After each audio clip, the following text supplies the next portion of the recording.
اب اس کے بعد جو ہے اردو تقریر پیش کرنے کے لیے حضرت فاطمہ رضی اللہ تعالی عنہ کے اوپر شائنہ عثمانی کو دعوت دے رہا ہوں. مکتب دار ارقم سیکٹر 20.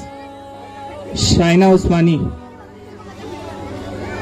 بھائیوں اور بہنوں، زمانے اور جاہلیت میں عورتوں میں بے حیائی عام تھی. زمانے جاہلیت میں جس طرح کے رسم و رواج تھے، اسلام میں بڑی شدت سے ہم کو روکا تھا. آج پھر وہی رسم و رواج بڑی تیزی کے ساتھ لوٹ کر آ رہی ہیں، بلکہ منع کیے گئے گناہ بڑھ کر برائیاں لوگوں میں عام ہو رہی ہے اور غیروں کے طریقے کو اپنا رہے ہیں اور اسی کو فخر سمجھتے ہیں، جبکہ ہماری دنیا و آخرت کی تباہی اس میں ہے. ہمیں مسلمان ہونے کی وجہ سے صحابیات کے طریقے کو اپنانا ضروری ہے. حضرت فاطمہ رضی اللہ تعالیٰ عنہ جنت کی عورتوں کی سردار ہے. نکاح کے بعد حضرت رضی اللہ کے گھر تک تشریف لے گئی اور حضرت رضی اللہ تعالیٰ عنہ نے یہ بات طے کر لی کہ وہ باہر کے کام کریں گے.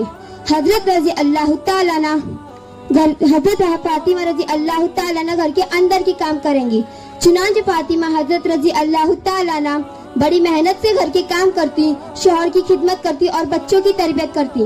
کھانا بنانے سے پہلے چکی کے ذریعے آٹا پیستی، تندور کے لیے لکڑیاں کٹے کر لیتی اور پھر کھانا پکاتی. اتنا لمبا چوڑا کام کرتی پر حضرت فاطمہ اسے بوجھ نہیں سمجھتی. ایک مرتبہ اپنے والد سے اپنے مشقت کا ذکر کیا، یا رسول اللہ مجھے بھی ایک غلام باندی مل جائے.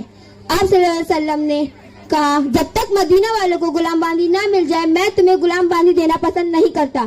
البتہ میں تمہیں ایک عمل بتاتا ہوں. وہ عمل یہ ہے کہ تمام غلام باندی سے بھی زیادہ بہتر ہوگا. وہ عمل یہ 33 بار بستر پہ لیٹنے لگو تو 33 بار سبحان اللہ، 33 بار الحمدللہ اور 34 بار اللہ اکبر پڑھ لیا کرو. وہ تمام غلام باندی سے بھی زیادہ بہتر ہوگا.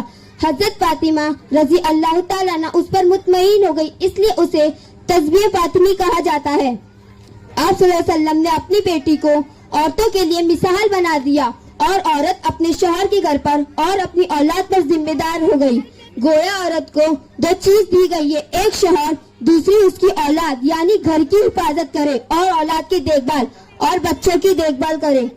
اور گھر کی دیکھ بھال عورت کی بہت بڑی ذمہ داری ہے. شریعت نے اس کو گھر کے اندر کی کام کاج کی ذمہ داری دی ہے. باہر کی روزی حاصل کرنے کی ذمہ داری اس کے سر نہیں ڈالی، کیونکہ اس میں مشکلات اور پریشانیاں ہیں، اور جو عورتیں اس طرح کی کام لیتے ہیں در حقیقت وہ ظلم کرتے ہیں. یہ ذمہ داری عورتوں کی نہیں مردوں ہی کا ہے، اس کا خوب خیال رکھنا چاہیے.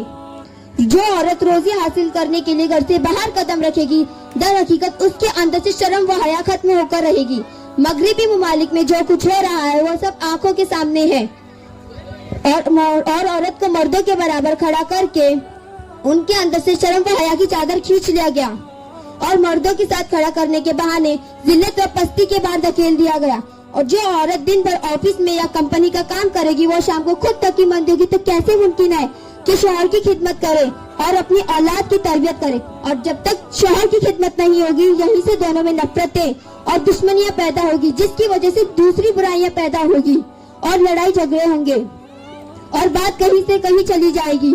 اس لیے عورت کو روزی حاصل کرنے کے لیے نکلنا فتنے کا سبب ہے، کیونکہ اس لیے عورت کو گھر میں رہ کے گھر کا کام کرنا چاہیے اور مردوں کو باہر کا کام کرنا چاہیے، کیونکہ عورت کی سب سے بڑی خوبی شرم و حیا ہے. ایک مرتبہ آپ صلی اللہ علیہ وسلم نے صحابہ کریم رضی اللہ سے دریافت فرمایا کہ عورت کی سب سے بڑی خوبی کیا ہے. حضرت علی جلدی سے گھر گئے اور پوچھا حضرت فاطمہ سے کہ عورت کی سب سے بڑی خوبی کیا ہے. حضرت فاطمہ نے کہا عورت کی سب سے بڑی خوبی شرم و حیا ہے. حضرت علی نے آپ صلی اللہ علیہ وسلم سے عرض کیا. آپ صلی اللہ علیہ وسلم بہت خوش ہوئے اور فرمایا فاطمہ میرے جگر کا ٹکڑا ہے. اللہ تعالیٰ سے دعا ہے کہ اللہ تعالیٰ عورتوں کو پردہ کرنے کی توفیق عطا فرمائے اور نیک صلاح لوگوں میں شامل فرمائے. آمین یا رب العالمین. السلام علیکم ورحمۃ اللہ وبرکاتہ.